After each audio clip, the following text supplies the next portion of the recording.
नमस्कार दर्शकों, खबरों की खबर का सच कार्यक्रम में आप सभी का एक बार फिर से स्वागत है। दोस्तों, आज की पड़ताल में हम पेट्रोल और डीजल के निरंतर बढ़ते दामों पर चर्चा करेंगे और साथ ही भारत देश में बढ़ती महंगाई पर भी एक नजर डालेंगे। तो चलिए शुरू करते हैं आज की हमारी विशेष पड़ताल। यह तकनीकी युग है जहां पर सब कुछ बिजली, ईंधन और ऊर्जा पर चलने वाले यंत्रों पर निर्भर करता है। आज एक स्थान से दूसरी जगह पहुंचना, सामान और खाद्य सामग्री पहुंचाना व मदद पहुंचाने में यातायात का ही प्रयोग किया जाता है और यातायात ईंधन के प्रयोग से चलता है। टेक्नोलॉजी के डेवलपमेंट के चलते अब संचार और यातायात की व्यवस्थाएं पहले के मुकाबले लाख गुना बेहतर और सैकड़ों गुना तेज हो गई हैं। तेज और अत्याधुनिक तकनीक और ईंधनों का प्रयोग कर ही यातायात की सुविधाएं संभव हुई हैं। पेट्रोलियम की खोज ने यातायात जगत में अपार संभावनाएं खोल दी। आज सारा संसार पेट्रोल और डीजल से चलने वाले यातायात के साधनों पर निर्भर करता है। दोस्तों, प्राचीन काल में लोग लंबी दूरियां अधिकतर पैदल ही तय किया करते थे।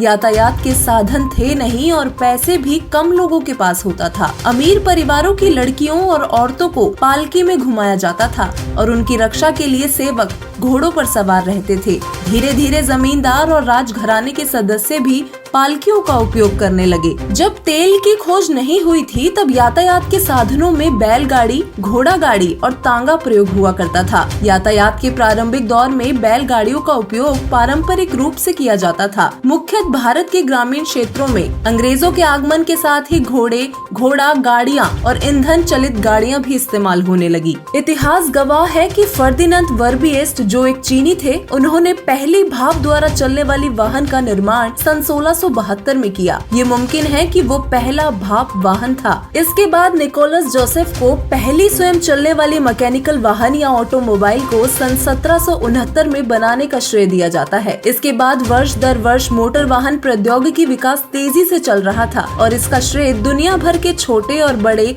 दोनों निर्माताओं को जाता है। और आइए अब बात कर लेते हैं कि क्या है पेट्रोल डीजल की कीमत बढ़ने के कारण। आइए जानते हैं। पेट्रोल, केरोसिन और डीजल जैसे पेट्रोलियम पदार्थों द्वारा देश दुनिया में यातायात की व्यवस्था को चार चांद लग गए हैं। पिछले कई दशकों से यातायात के साधन को तेल पर निर्भर रहना पड़ रहा है। जनसंख्या वृद्धि के साथ साथ नई यातायात व्यवस्थाओं का निर्माण किया जा रहा है।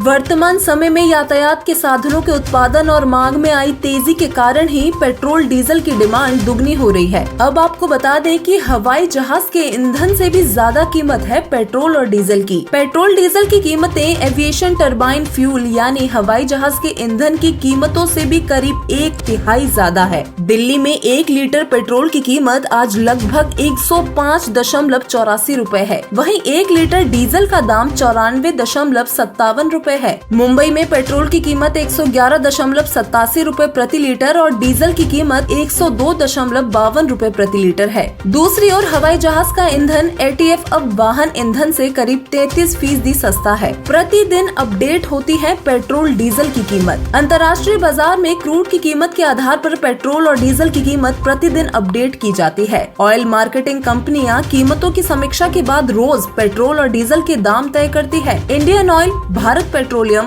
और हिंदुस्तान पेट्रोलियम तेल कंपनियां हर दिन सुबह विभिन्न शहरों की पेट्रोल और डीजल की कीमतों की जानकारी अपडेट करती है। साल 2014 से 15 में पेट्रोल जहां 66 रुपए प्रति लीटर और डीजल 50 रुपए प्रति लीटर मिल रहा था, आज लगभग देश के हर एक राज्य में पेट्रोल डीजल के दाम 100 को पार कर चुके हैं। और आइए अब ये जानने की कोशिश करते हैं कि पिछले कुछ महीनों से आखिर पेट्रोल डीजल की कीमतों में निरंतर बढ़ोतरी क्यों होती जा रही है। दोस्तों, जनवरी 2021 से देखा जा रहा है कि पेट्रोल डीजल की कीमतों में सरकार द्वारा अब तक 22 रुपए निरंतर बढ़ोतरी की जा चुकी है। देश भर में तेल की बढ़ती कीमतों को लेकर देश की आम जनता परेशान और बेहाल है। अंतर्राष्ट्रीय स्तर पर कच्चा तेल का भाव $90 प्रति बैरल तक पहुंचने का अनुमान है। ऐसे में पेट्रोल डीजल की कीमतों में इजाफा होना तय है और अब आगे भी बढ़ सकती है कीमतें। सोमवार को अंतर्राष्ट्रीय बाजार में ब्रेंट क्रूड का दाम $86 प्रति बैरल के आसपास पहुंच गया।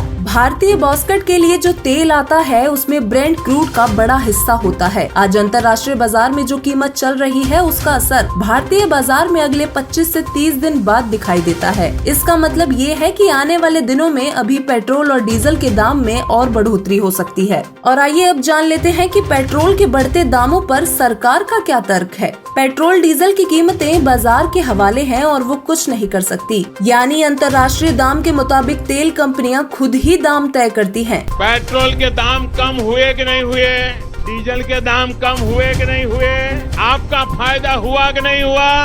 अगर मोदी का नसीब देश की जनता के काम आता है तो इससे बढ़िया नसीब की बात क्या होती है। लेकिन सच ये भी है कि पेट्रोल डीजल की कीमत में 50% से ज्यादा हिस्सा टैक्सेज का होता है, जिसे केंद्र या राज्य सरकारें कम करने का नाम नहीं ले रही। आखिर आम आदमी तक सामान पहुंचते पहुंचते महंगा क्यों हो जाता है? दोस्तों, कच्चे तेल द्वारा बनाए गए पेट्रोल डीजल जैसे उत्पादों पर लगने वाले टैक्स घरेलू बाजार में कीमतें बढ़ाने में महत्वपूर्ण भूमिका निभाते हैं। भारत जैसे देश में पेट्रोल डीजल की कीमत बढ़ने के पीछे के प्रमुख कारण को सरकार द्वारा लगाए गए टैक्स को ठहराया जा सकता है। अंतर्राष्ट्रीय बाजार में भले ही पेट्रोल डीजल की कीमतें कम हो, लेकिन उसका असर घरेलू बाजार में इसलिए नहीं होता है क्योंकि आम उपभोक्ता तक पहुंचते पहुंचते सरकार कई तरह के टैक्स लगा देती है। आइए अब रुक करते हैं एक्सपर्ट्स व नेताओं के सुझावों पर। कई एक्सपर्ट्स व नेताओं द्वारा पेट्रोल डीजल को जीएसटी के अंतर्गत लेने का प्रस्ताव रखा गया। इसका मतलब बनता है कि पेट्रोल डीजल पर अधिकतम 14% कर राज्य सरकारों द्वारा वसूला जा सकता है और 14% केंद्र सरकार द्वारा। यदि ऐसा किया जाता है तो वर्तमान के मुकाबले सरकार द्वारा 58% से गिरकर 28% ही टैक्स वसूला जाएगा, जिसके चलते फ्यूल के दामों में 30% तक गिरावट आ सकती है। लोग हो रहे हैं महंगाई का शिकार। दोस्तों, देश में इन दिनों त्योहार का समय भी चल रहा है। देश के अधिकतर लोगों के लिए बढ़ती महंगाई की वजह से त्योहारी सीजन में कुछ अतिरिक्त खर्च करना मुश्किल सा हो गया है। पिछले कुछ दिनों में पेट्रोल, डीजल, गैस के साथ साथ खाने के तेल, प्याज, टमाटर और हरी सब्जियों की महंगाई भी सिर चढ़कर बोल रही है। ऐसे में आम लोगों को जेब पर नियंत्रण करना पड़ रहा है। कोरोना वायरस संकट के दौर में जहां अधिकतर लोगों की आमदनी घट गई है, वहीं बढ़ते खर्चों की वजह से उनके लिए त्योहार की रौनक भी फीकी पड़ने लग गई है। महंगाई बढ़ने और आमदनी घटने के बाद लोगों की स्थिति ये हो गई है कि अब लोग उधारी व कर्ज के तले दबते चले जा रहे हैं। सैकड़ों लोग मेंटल प्रेशर के चलते डिप्रेशन के शिकार हो रहे हैं। बढ़ती महंगाई और ढीली होती जेब की इस विकट स्थिति में भी लोग अपना जीवन शांतिपूर्ण और संतुष्ट कैसे जी सकते हैं? आइए आध्यात्मिक दृष्टिकोण से इसका समाधान खोजने की कोशिश करते हैं। पूर्ण परमात्मा कबीर साहिब जी अपनी अमृतमयी वाणी में कहते हैं, अगम निगम को खोज ले, बुद्धि विवेक विचार, उदय अस्त का राज मिले तो बिन नाम बेगार। भावार्थ है कि पुराने समय में पुलिस थानों में जीप, कार आदि गाड़ियां नहीं होती थी। जब पुलिस वालों को कहीं रेड मारनी होती थी तो किसी प्राइवेट 3 व्हीलर या 4 व्हीलर वालों को जबरदस्ती पकड़ लेते थे और उसके व्हीकल में बैठकर जहां जाना होता वहां ले जाते। ड्राइवर भी 3 व्हीलर वाला होता था तथा पेट्रोल डीजल भी वही अपनी जेब से डलवाता था। उस दिन की दिहाड़ी भी नहीं कर पाता था। पुलिस वाले उसको सारा दिन इधर उधर घुमाते रहते थे। आम व्यक्ति तो ये विचार करता था कि ये 3 व्हीलर वाला आज तो बहुत ज्यादा कमाई करेगा, सारा दिन चला है, परंतु उसका मन ही जानता था कि उस दिन उसके साथ क्या बीती। ऐसे ही राजा लोग इस जन्म में भक्ति ना करके केवल राज्य व्यवस्था को बनाए रखने में जीवन समाप्त कर रहे हैं तो वो बेगार करके जाते हैं। पूर्व जन्म के धर्म कर्म से राजा बनता है, वर्तमान जन्म में उसी पुण्य को खर्च खा रहा होता है। जनता को तो लगता है कि राजा बड़ी मौज कर रहा है, आध्यात्मिक दृष्टि से वो बेगार कर रहा है, भक्ति कमाई नहीं कर रहा है। यदि व्यक्ति पूर्ण गुरु से दीक्षा लेकर भक्ति नहीं करता है तो उसको चाहे उदय अस्त का यानी पूरी पृथ्वी का राज्य भी मिल जाए तो भी वह 3 व्हीलर वाले की तरह व्यर्थ की मारो मारी यानी गहमा गहमी कर रहा है। इसलिए राजा हो या प्रजा,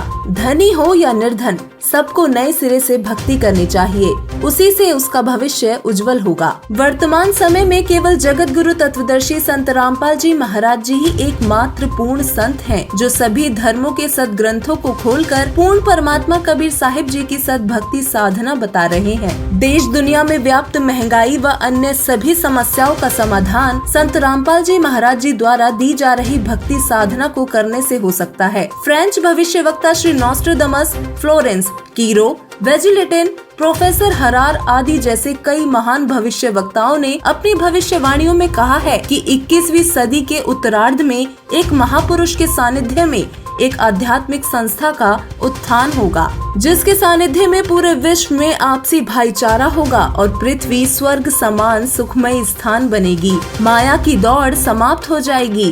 कोई व्यक्ति अधिक धन संग्रह नहीं किया करेगा, रिश्वत, मिलावट, चोरी, ठगी, भ्रष्टाचार आदि बुराइयां समाप्त हो जाएंगी, जिसके चलते महंगाई भी अपने आप खत्म हो जाएगी। अतः इस वीडियो को देखने वाले सभी भाइयों और बहनों से प्रार्थना है कि संत रामपाल जी महाराज जी की शरण ग्रहण करके अपने जीवन को धन्य बनाएं।